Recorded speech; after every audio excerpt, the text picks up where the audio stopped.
welcome to my channel Sushant Chesswise. Here I try to present the lectures in such a way so that parents can teach their kids at home. Okay. So now we are moving on to the next topic, that is basic checkmates. First we learn how king and queen checkmate the queen. Then we saw with two rooks. Then we saw queen and rook pattern to checkmate the king. Today now we are going to see how king and rook are able to checkmate the king. So today we have taken the black rook and king. Okay, so black is going to checkmate white today. Okay, so it will be a bit of change. Okay, same concept. We'll try to block with the rook, then bring our king, and then try to take opposition. So we either try to take opposition by ourselves going here or put him into this. So he comes here. Okay, then also opposition. If we go there, then also opposition. So let's see what black does. So black starts by blocking the king. He can block from any of the side. Giving checks is of no use. So if you give check, the king will keep on moving. So checks won't help. We have to restrict the king's path and push it to one of the corners. So mate will happen on the side or on any of the corners. Now the thing is, when queen is there, king cannot attack the queen. But to the rook, the king can move up and it can attack the rook. Okay. So let's see if the king moves to the corner on its own, what happens. So if it moves here, we block. First step is block whenever we can. Now the king is again going closer, again we can block. Now the king can go, let's say here, again we can block. Now king attacks the rook. Now the first point, how far we have to take the rook. So generally we are blocking here. Safe is to go very far, okay? But we don't have to go that much far. We go only that much distance. We count how many moves the king will take to attack. So let's say if we come here, okay, the white king will attack in 2 steps. And in 2 steps, black king will be able to protect it. So this is the best square. If you would have come here, immediately the king attacks the rook, okay, and then rook has to move once again. So what we do is, we play the rook here on the F4 square. In 2 moves the king will support. In 2 moves the king is attacking. So we will be able to protect the rook. See, king moves here, king comes, king attacks the rook, and now see we achieve both. We take the opposition also and we protected the rook also. So this diagonal placing of rook and king we are going to see again and again. So this is the time when the king and rook are diagonally placed. We try avoid moving the rook. We want this setup. Now see the king has to go back. So the king moves ahead. The king has to go back. King moves ahead. King now can go to this side, to the edge. Now there are 2 ways. Best is now it's on the side, so it cannot move away. So we give check. Okay, now king has 2 choices. If he comes to g8, we directly take opposition, forcing him to the corner, and then rook f8 mate. So what happens here, you see, this triangle is forming. At the end, see, either we will have this mate or we will have like this, opposition and side checkmate. So one of this pattern will happen on the any side of the board, any of the corners of the board. Okay. Let's see to this check. He goes down there. Okay. So now we play again king to g6, king g8, and this time we can see that the rook cannot give check. So what to do? This is a very critical position. We don't want to leave the opposition also. I told you that during the diagonal placing we don't move the rook, but in the corner it's an exception. So now what we do, when it's in the corner, we want this king here and we want the king here also.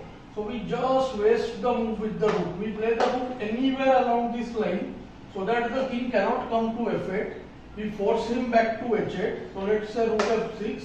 King has to go to h8 and now rook f8 is checkmate. So this is the first part. If he goes to the corner on his own, this is what happens. Now then we will see what happens if he is playing better. Now we come to the starting position again from where we started. The rook is on c8. It has blocked the king. Now king will not go to the corner on its own. It will try to attack the rook. So king d5. King is going closer to the rook. Now rook is already blocking. So step 2, king comes closer. Okay. Again, king is trying to go closer to the rook. The rook is not attacked, so still king goes closer. Now king attacks the rook. See, this thing cannot happen when there is a queen. So rook's power is lesser than the queen, and now the rook has to go away. So as I told you, we have to see how far we have to go. We don't go to this rank. Okay, we have to remain in this file because we have decided to block from here. Okay, so see. If we come here, immediately the king attacks, and this king cannot support in one move.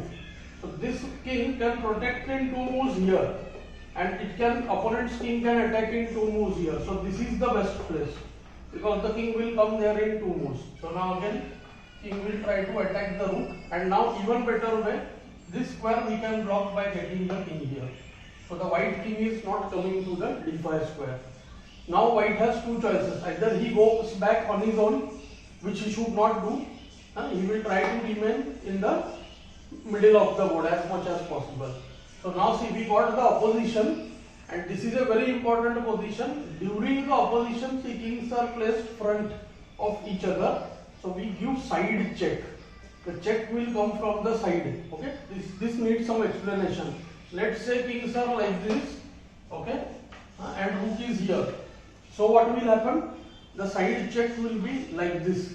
This is the front check. This we don't want to use because we want to cut off the whole line. Suppose kings are in front, the check is coming from side. So the side check will force the king to go back. Okay, this is very important.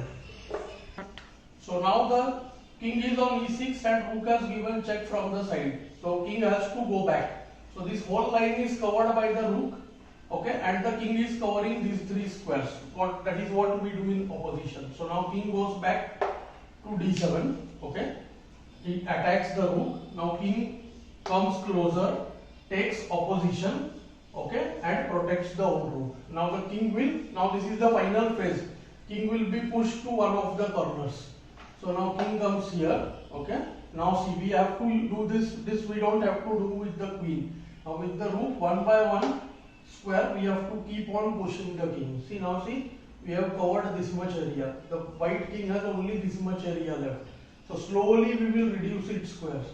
Now king moves to f7. See, we can again block. So this diagonal placing is the best one. So see, now again we have covered this much area. The white king has only this much place.